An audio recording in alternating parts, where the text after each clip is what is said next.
I have the very great pleasure of introducing our plenary speaker for today. Elaine Stratford is Associate Professor in the School of Land and Food, and she was our Head of School of Geography and Environmental Studies from 2005 until the end of last year. Elaine works at the nexus between cultural and political geography and environmental studies and is motivated by a commitment to build and apply knowledge to foster sustainable communities. She uses qualitative methods to extend the reach of the geo-humanities, ways of knowing the world, crucially important for solving pressing problems in creative and participative ways. She has a particular interest in how these dynamics gain expression in islands. Despite her substantial administrative roles over the last decade, Elaine has continued to be highly productive as a researcher, supervisor and teacher. She is the author of around 80 book chapters and journal articles, and her book Geographies, Mobilities and Rhythms Over the Life course, Adventures in the Interval, is to be released shortly by Routledge. She is senior editor for a new scholarly book series entitled Rethinking the Island, which is likely to define the field of island studies over the next decade. Elaine is deputy editor of the Island Studies Journal and on the editorial boards of the Journal of Geography and Higher Education, Geographical Research and Urban Policy and Research. She serves on the boards of directors of the Global Islands Network, the International Small Islands Island Studies Association, and the International Geographical Union's Commission on Small Islands. In Tasmania, and by ministerial appointment, Elaine is chair of the Southern Regional Reference Group for Economic Development, member of the Premier's Business Advisory Council, and on the Commonwealth State Economic Diversification Task Force. That was quite a lot of words, but it still doesn't do justice to all the many ways that Elaine contributes as a scholar, and it's an honour and a privilege to have her as a colleague and to welcome her to speak to us today about her reflections on the geographies of conception, dwelling in motion and dying. Elaine.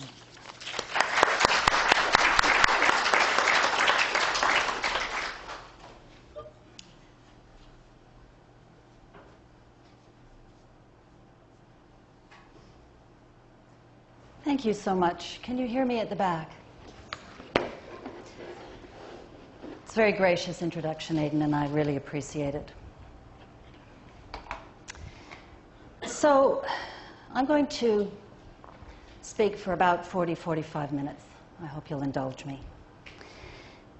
This address is, it's an unfolding story in 3 parts. And it is drawn from my forthcoming book in Routledge's Advances in Geography series.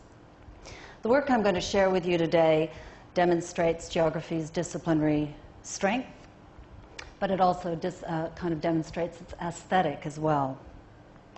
I'm particularly pleased that it, I hope, demonstrates our capacity to be profoundly interdisciplinary, which is a kind of generosity. And generosity is a key theme of what I'm about to share with you. Part of the reason I think we're so good at being interdisciplinary is because geography is, of course, a powerful rootstock of so many other disciplines. As Aidan mentioned, I locate my studies in cultural and political geography, and increasingly back in the borderlands between geography and the humanities. Now, my main point of departure today is to ask the question you see on the screen. As we move through our lives, how do we conduct ourselves or govern ourselves and each other? And in doing so, how are we to constitute the spaces and flows for a life that is flourishing? So the first case study considers how one might think through the rhythms, mobilities, and geographies involved in bringing to life. This is one of 3 case studies I'll focus on today. The second case study considers young children. And in the book, I ask how might one think through the geographies, the rhythms, the mobilities of anthropogenic climate change, specifically in relation to young islanders, given the challenges that they will face in terms of citizenship, sovereignty, territory, and the question of how to flourish when you are displaced. The third case study asks how do older adolescents and young adult skaters and tracers or parkour practitioners use urban space and produce what we call ludic or playful geographies? How do their movements challenge and invite all of us to be more generous and indeed more playful in our own encounters with civic life? My fourth case study, and again I'll focus on this today, is to ask how do adults experience the practice of commuting? And what do increasingly violent disruptions to commuting as dwelling in motion mean for how we think about conduct and flourishing? The fifth case study ponders how the aging body is constituted in terms of decline and increasing incompetence. And it asks what geographies are implicated pardon me, in regimes to produce fitness as an alternative to decline. In short, what does it mean to move it or lose it? Now, of course, the subjects of the last case study that I'll focus on today are the geographies, mobilities, and rhythms that attend dying and death. And with these, I will close my talk. So, among other things, the geohumanities are concerned with what it means to be in the world as expressed in maps and novels, in films or photographs such as this wonderful image of Earth, which arguably gave birth to a new consciousness about our place in the universe and the need to think differently about how we might flourish on this blue planet. In turn, I have discerned that common understandings of life before birth are influenced by the disparate knowledge claims in cosmology, in natural science, in embryology, and in studies of visual culture. My contention is that as geographers, we need to pay attention to these claims in thinking about the life course, because our capacity to analyze bringing to life in spatial terms could be very powerful and ethically useful. Fertilization seems a good place to start. Consider the regular rhythm of ovulation inside the female body, or the whirring pulses emanating from machines that are used to flush ova from ovaries and move them into receptacles for fertilization outside the body. Think about the biochemical and biophysical actions that are spatial and that propel sperm into a vagina or into a sterile container. And consider, too, that fertilization is never innocent. It implicates not only the contours of our bodies, the spatial arrangements of the sites of sexual congress, willing or otherwise, or those of IVF and human therapeutic cloning laboratories. Indeed, fertilization, I contend, is geopolitical. For example, the fertilized egg of capitalism differs from that found in other systems. But in all such systems are implicated the following: sex and gender politics, the shifting geographies of abortion, surrogacy, or childbirth, those of production and social reproduction, health and illness, ideology, ethics, and religion.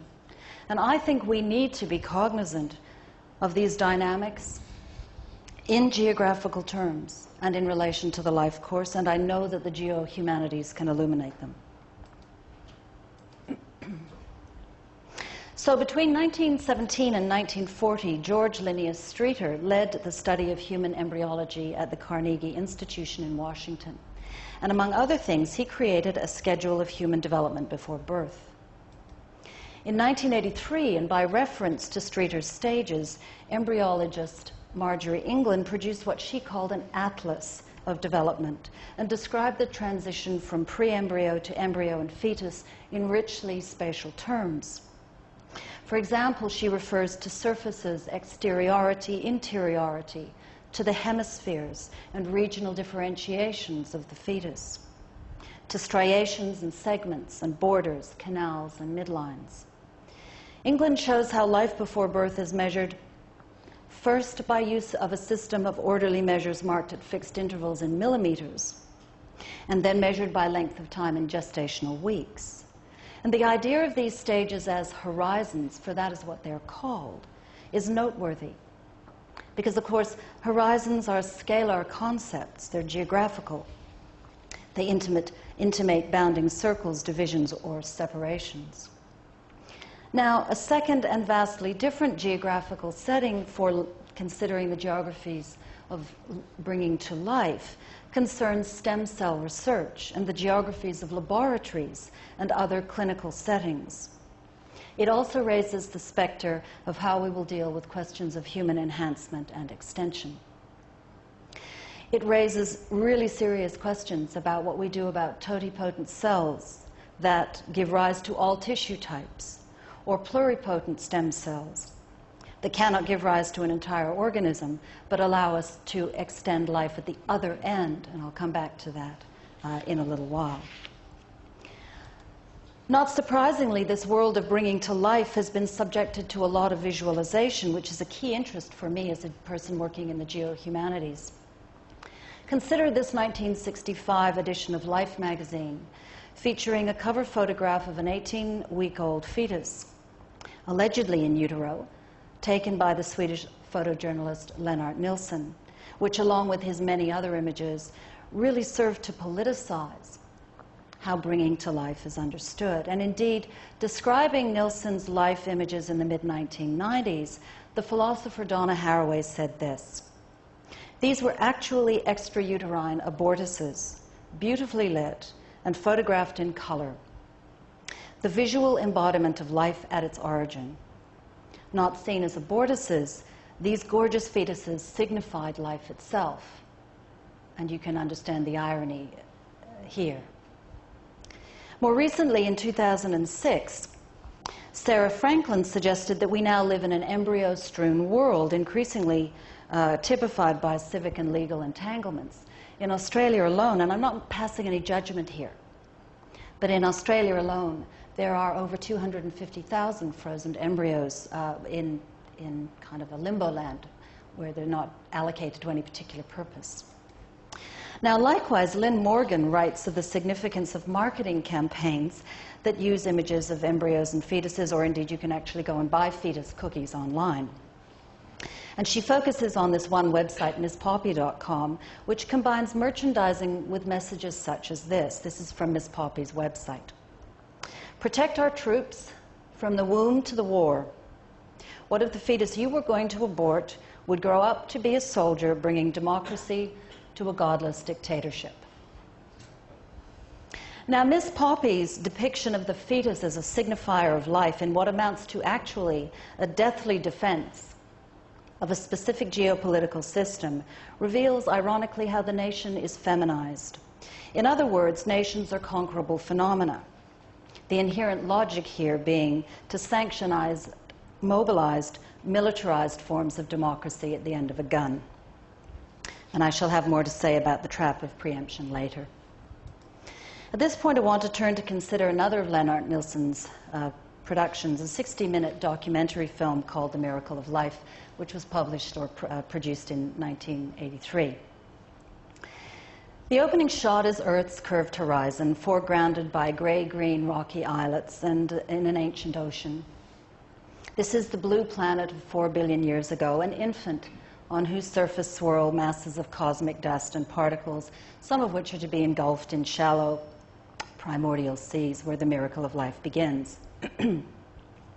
Now, the living planet in the film is conceived, therefore, its spaces are colonized in descending order of scale from the planetary to the cellular, because, of course, we're told that although life on Earth began in the seas, for humans it belongs inside the interior of the female body. The basic elements of the female's 28-day cycle are then described in highly geographical terms, and a dominating idea in the film is that the ovum is on a progress or quest or pilgrimage to be fertilized, but within the confines of the female body, akin to the cult of domesticity, women in the home.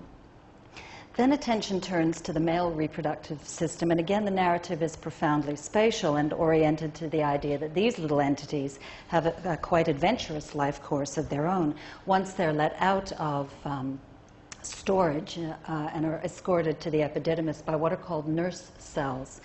And nurse cells, of course, have a the idea of nursing has its own kind of baggage, you know, feminized, handmade into masculinized doctors, or the monstrous nurse Pratchett in One Flew Over the Cuckoo's Nest. There's a whole lot of people writing about that, but I won't go into it.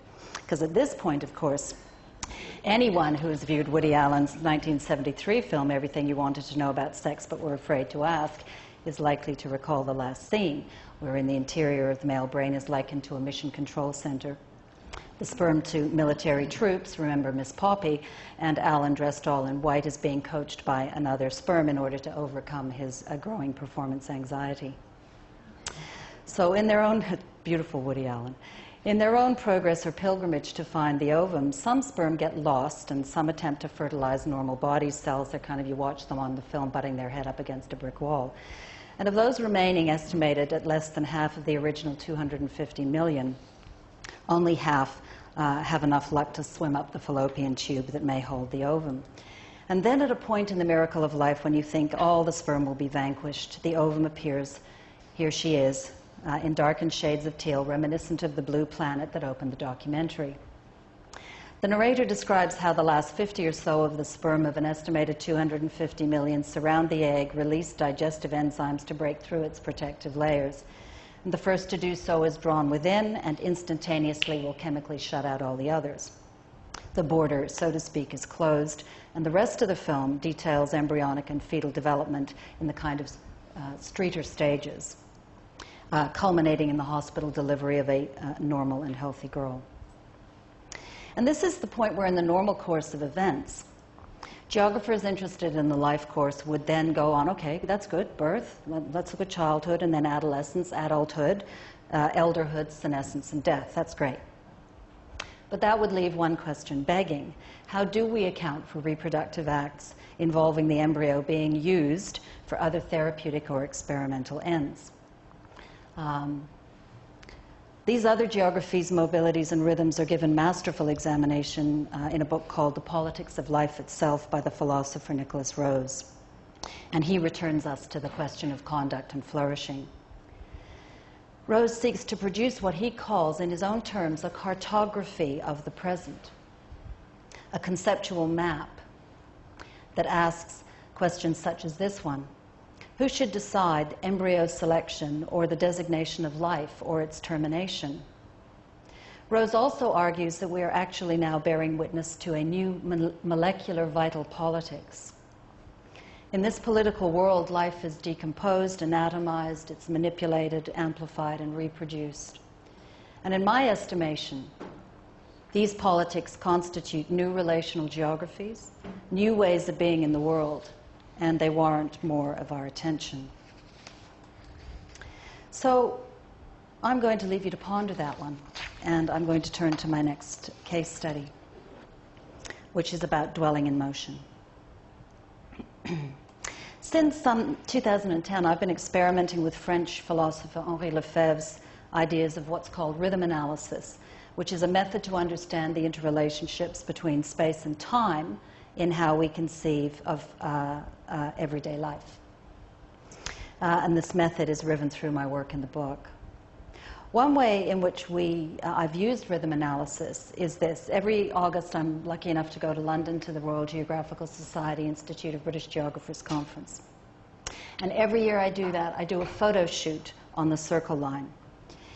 Each year, knowing that I'm under surveillance, along with millions of other people, but knowing that I'm taking literally hundreds and hundreds of photographs, I get anxious about being mistaken for someone with questionable intentions. Now, over time, that anxiety has forced me to ask this question.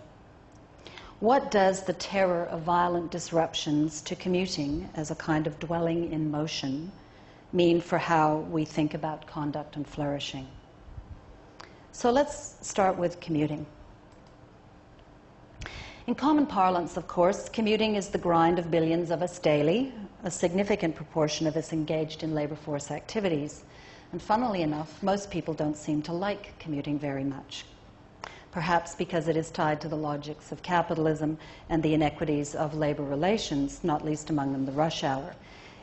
And I should point out that in making that claim, I have read literally dozens and dozens of empirical studies about people's commuting behavior. There's a lot of empirics that back the claims I'm making here today. But in relation to commuting, consider this wonderful image of commuters in Australian painter John Brack's 1955 work, Collins Street, 5 p.m. If you look at the faces, you can only hope that some of the people here will shed their ennui as they return to the places wherein they dwell. And you can only hope that where they dwell, they are also happy. Alienation is palpable here. But there is no sense of grave mistrust in the face of seemingly random violence. Just as in Brack's painting of orderly lines of rush hour pedestrians headed for Flinders Street Station and other stations, commuting influences, it even structures, the pace at which we walk or ride, the pace at which we calculate times of departure from home to workplace, perhaps via cafes or schools, childcare, and into traffic flows.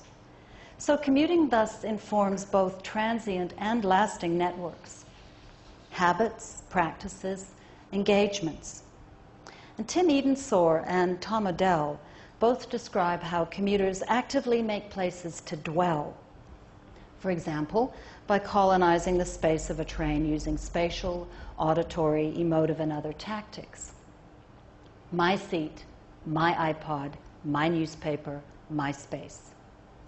And we do this, of course, to be safe and comfortable, however contingent that might be. And we learn to trust others in the process, although we remain ever vigilant.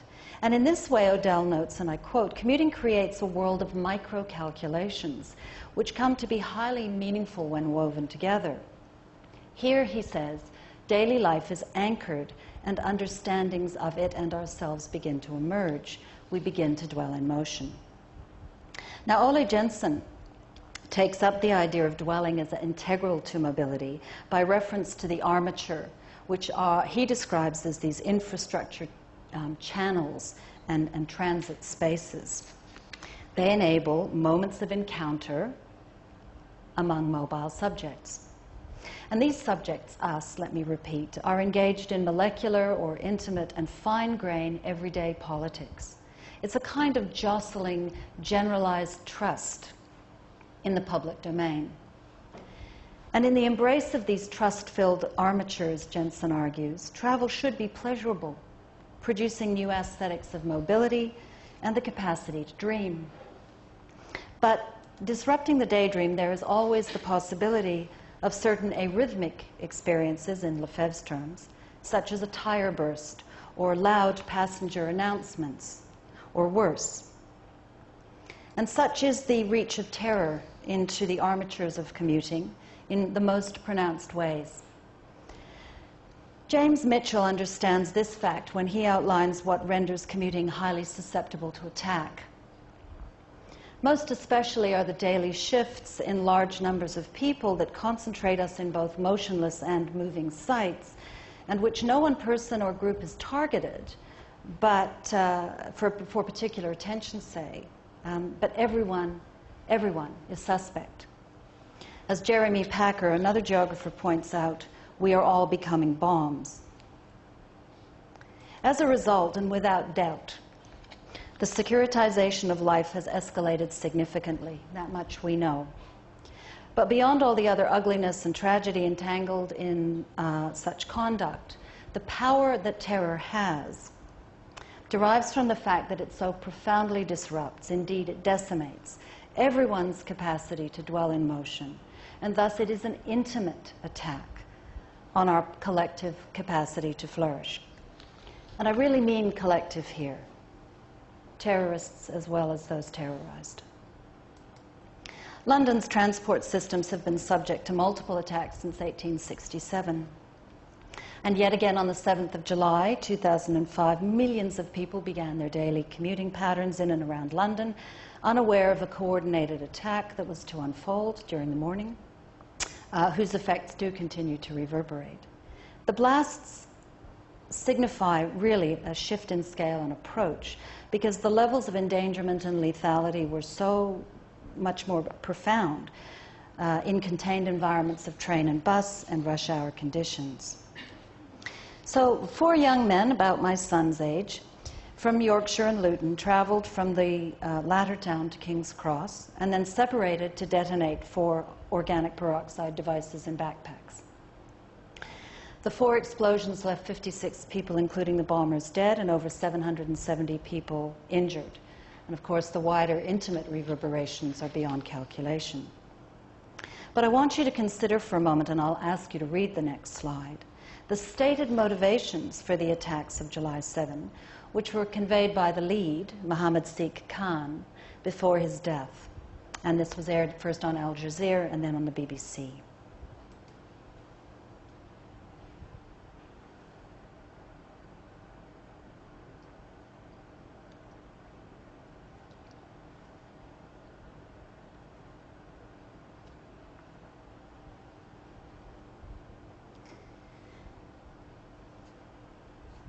One is reminded, of course, here of the flip side of Miss Poppy's fetus cookie and the perversity of a pro-life position on ideas of democracy at the end of the gun and alternative modes of defense and defensibility.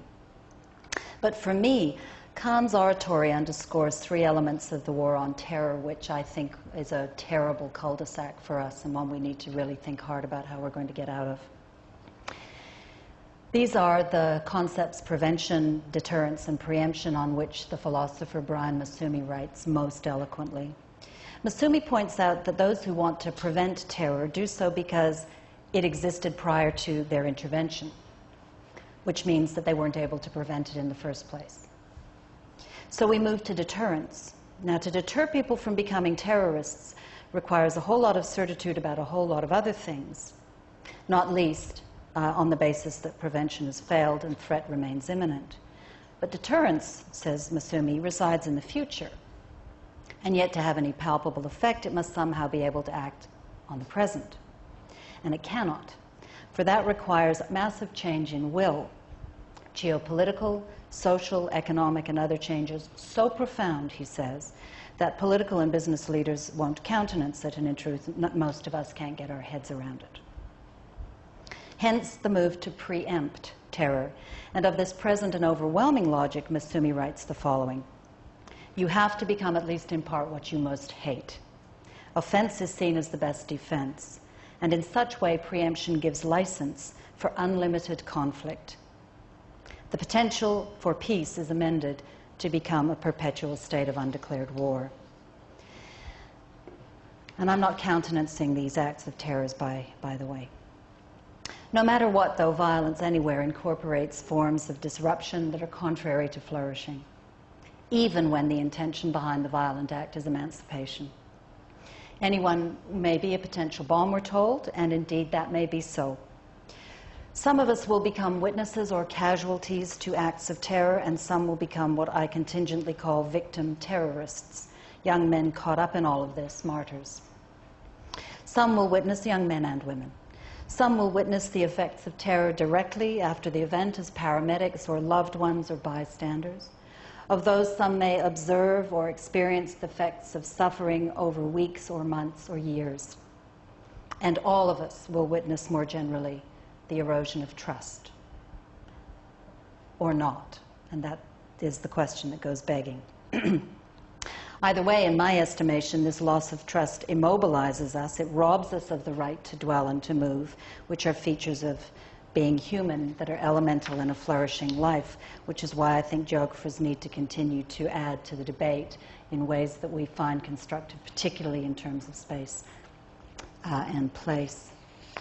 So I'll leave you to ponder that one and move on to my third case study.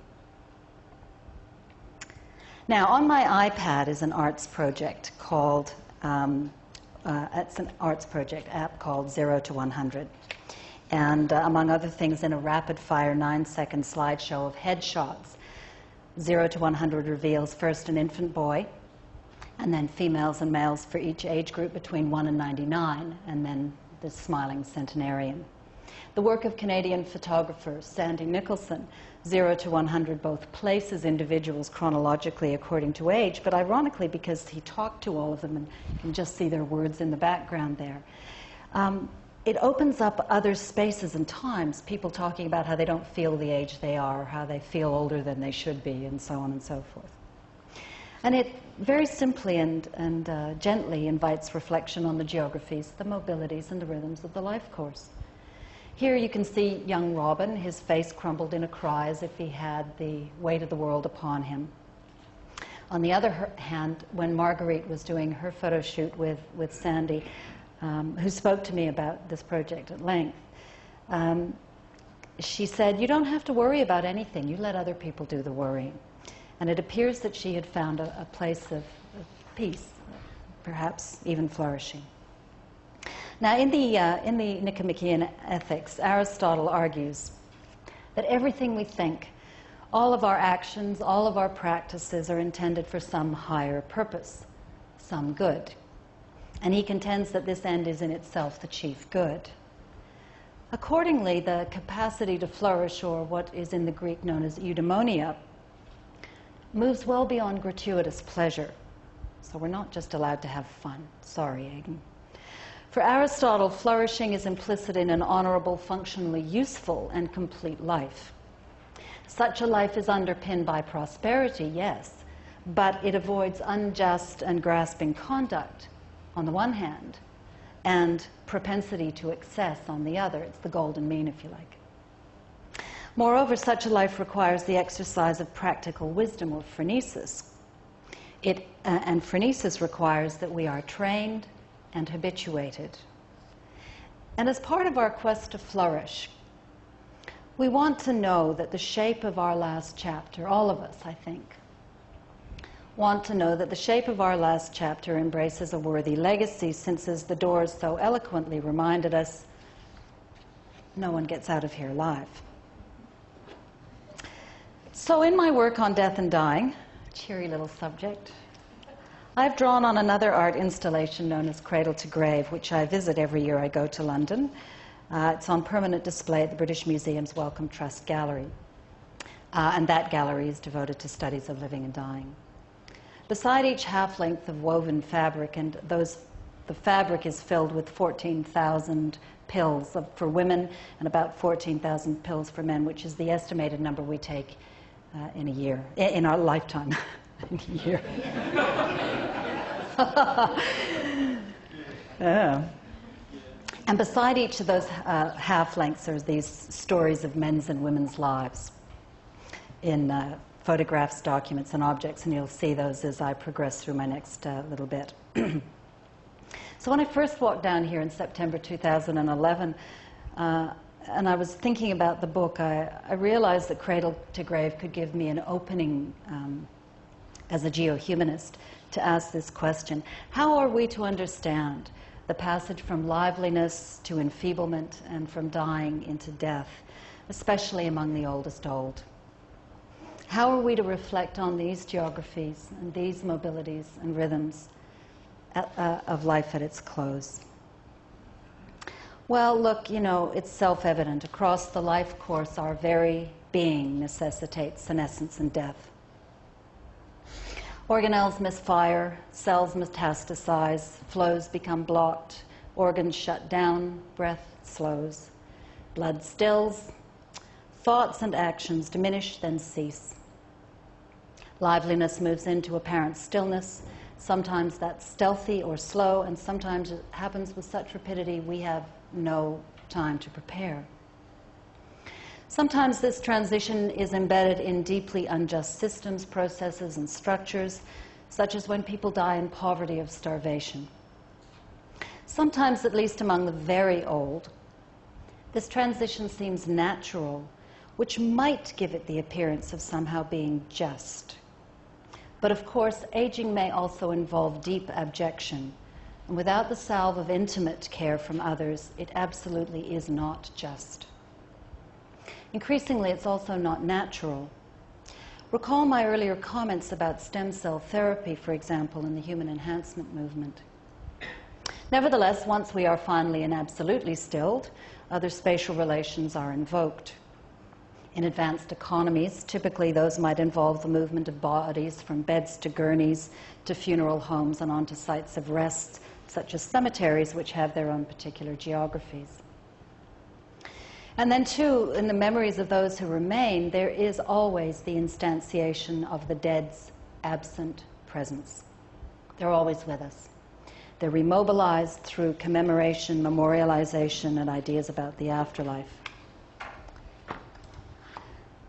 Even if you live long enough to enter the ranks of the oldest old, of course, we all will succumb to something terminal, such as represented by this cheery graphic of causes of death in Australia per annum.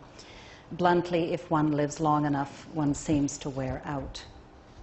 Thus, the body is finite. There are a couple of you in the room who might recognize the thing on the left. Deteriorates, decomposes, and we also come up against the quandary of when to foster life, when to search for means to extend life beyond its biological limits, and when to let die. These are matters not just governmental, by the way, but biopolitical and deeply geographical. In this vein, I think it's really interesting, pardon me, that Sebastian Abramson and Paul Simpson ask the following question: when are bodies considered properly whole, and what belongs to the body and to the world? So, for example, how is one to consider the biopolitical status of an elderly woman with no living relatives who exists in a vegetative state in a nursing home bed, and from whom will never come instructions that a properly whole patient could provide? In terms provided by Giorgio Agamben, the philosopher, there exists here something describable not as life exactly, but death in slow motion. Bodies that are faux vivant, kept alive by various kinds of life support systems. Now, a life support system isn't just something you smack on somebody's face, for example, or pump into their vein. It can be as simple as giving someone medication that allows them to have a stimulated appetite, where under natural circumstances they would simply starve quietly. Interestingly enough, Gilbert White, whose name may ring a bell for some of the older geographers in the room, natural hazards geographer, Quaker, when he was 90, took to his bed, informed his friends that he was taking to his bed, and was supported to do precisely that. No appetite stimulants. He just quietly didn't leave his bed. The larger point, of course, here is that people like the elderly woman I'm describing have, in a kind of sense, the legal status of corpses. But the larger point is that death is a geopolitical question. It raises the specter of bare life and the question of what counts as life, as worth living, and what can be left to die. Now, along one trajectory or pathway, the resolution to that question teeters on totalitarian ideas about those lives that can be deemed unworthy of being let to live. Nazism. Along other pathways, the question is entangled in complex ideas about salvation and sacrifice and their relationships to notions of a complete and flourishing life. Now, for the very old, whether at home or in care, the composite process of living, of becoming frail and dying, represents a very significant challenge. This process implicates the configuration of space, its physical properties, the internal and external arrangements of nursing homes. Where do you put the 3 pieces of furniture and the half a dozen boxes that you are allowed to bring from an entire life? It also influences the geographical range of not only the inhabitants and the staff, but visitors and caregivers, the reasons for and the patterns of travel made by them, or their use or rejection in the case of the inmates, if you like, the communication technologies that might stretch their engagement in the final stages of life, telecommuting, telemedicine, online shopping, and so on. Now, crucially for my consideration of flourishing, Sebastian Lord and colleagues describe this last transition as one that need not reduce aging to the status of a problem. They refer to a process that in French is termed dépris, whereby daily life is reorganized to accommodate changed circumstances without any insinuation of a downward spiral by us, who are not in that spiral. In my reading, this idea of dépris infers a peaceable adaptation and quiescence, that is, a calming quietude. These are qualities that underpin a capacity to flourish, and we must distinguish them from mere acquiescence, a kind of surrender that is close to capitulation. There are so many of us who are going to be old, very old. These are really important questions for us to ask. So the idea of Dupree also stands in contrast to an Anglophone idea of frailty, and this is from one of the medical works, which was frailty defined in that work as a fatal chronic condition in which all of the body's systems have little reserve and small upsets cause cascading health problems. An entirely different way of approaching aging from seeing it as an accommodated change. So my last two slides. No matter the context of a death, it is critically important that the dying know that the last chapter of the story is written as well as possible. Christopher Cowley, who works in death studies, suggests that the alternative, not knowing that your life was well lived, or not knowing that people will help you write that last chapter well, is a source of peculiar vulnerability and humiliation for the elderly, and one we, I think, need to assist them to avoid. Cowley's focus is upon those who have, in a sense, been lucky enough to reach a point of understanding that they have to prepare for their deaths, and who seek to flourish in preparing for their deaths, by doing so by reference to a whole of a life that's been lived. In a sense, flourishing here is retrospective. You know, I look back on my life, yeah, I flourished. But in another sense, he says it's anticipatory, because you still have your legacy to organize and write. And that's what people want. They want the time and the space to be able to do that. And that takes us back to Aristotle, who says we need to make certain that our lives have this larger purpose, and that it isn't based on thin liberalism and the idea that we end up in some kind of physiological deficit. Finally, consider the insights that are provided by Stanley Levy, a very, very old psychoanalyst and retired clinical professor of psychiatry at Yale. Levy insists upon the possibility that old age might actually have something good to offer in itself, that it might be a unique, new, and fresh experience, and that its benefits exist not in spite of physical and natural limitations, but joined with them. This idea is revelatory. It invites us to rethink the meaning of the term old.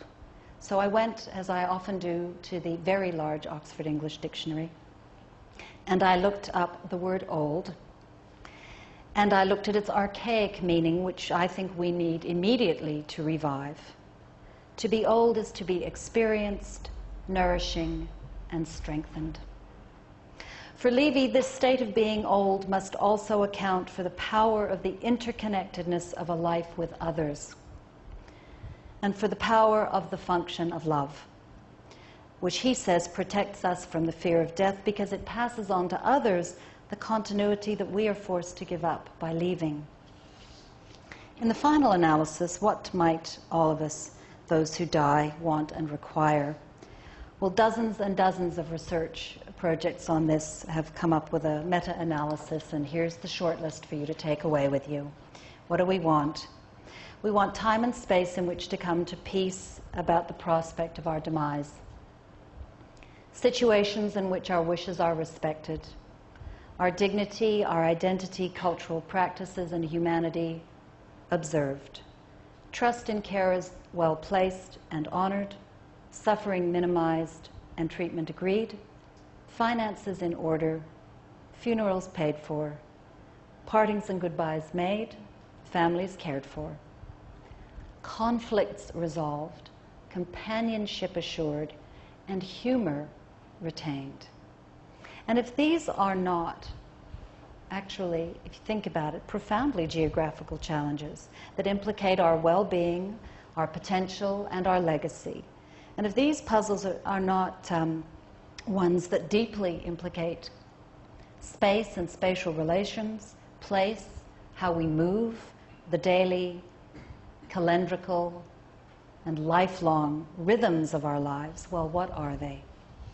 So, as with the other cases I've sketched today, and in my book, I argue that these puzzles require more of us as geographers in the way of reflection on how to theorize the geographies, mobilities, and rhythms of the life course, and most especially their ethical, their policy, and practical implications.